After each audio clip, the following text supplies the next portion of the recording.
Today, we're going to be replacing the PPGF30 sensor here. It's the EGR Vacuum Solenoid. You can see here it is right here. And you can see this is a 4-liter Ranger. Now the problem I had is I was replacing the seal on this valve gasket cover. And when I was taking it out, you have to take this vacuum line off of the EGR Vacuum Solenoid. But as you can see, when I took it off, I was a little bit too aggressive and popped off those plastic pieces, so I got to put in a new EGR solenoid here. It's a pretty easy fix. I'd also recommend, anytime you're doing any kind of this work, I usually just disconnect the negative battery terminal. These are pretty dirty, don't make fun of me, I gotta clean them off, but disconnect the negative battery terminal just so there's no electronics you gotta think about in there. All you have to do is, well, disconnect this. As you can see, mine's already disconnected because it broke off. And then disconnect the wireless, the electronic piece here, and that's just you just press down here and then pull it off. And there you go. And there's 2 bolts, one right here, one on the other side that you need to take off the sensor itself. A ratchet, let's use the extender here as well.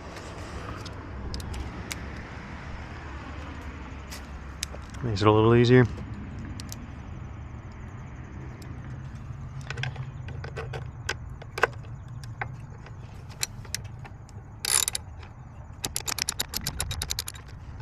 Put that somewhere safe. That's not safe.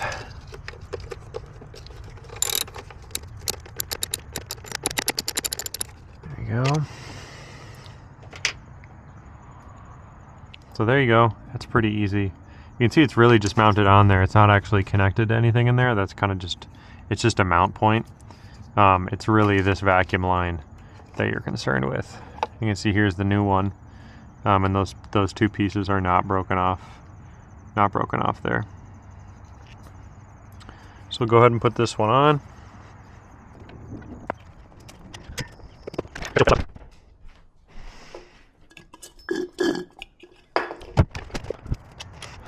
What's the worst that could happen? EGR doesn't work?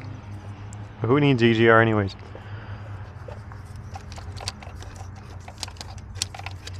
So I'm going to screw this on here first, actually,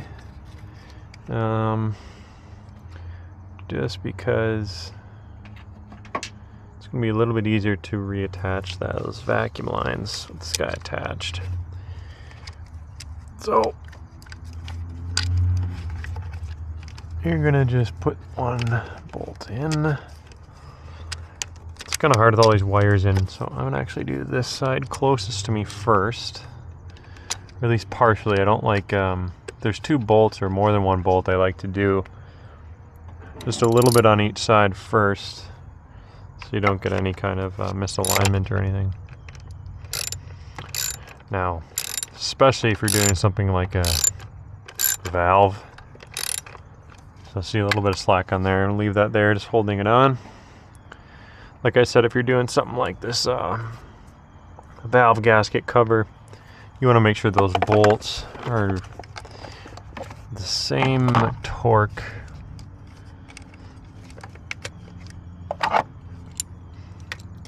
Because if you tighten one side first and the other side later, you're going to get unequal torque, and boom, you're going to be getting some leaks.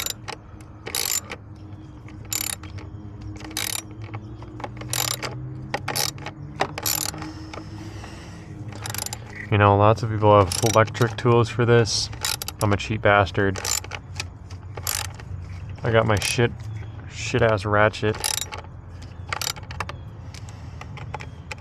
Okay, and we'll fully tighten both of these. And there's probably a torque spec for these, but just do it nice and hand tight so nothing's wobbling around. It's really just holding this on here. It's not too mission critical or anything. You just don't want it so tight that it cracks the plastic. Luckily this EGR is newer, so plastic isn't quite as fragile.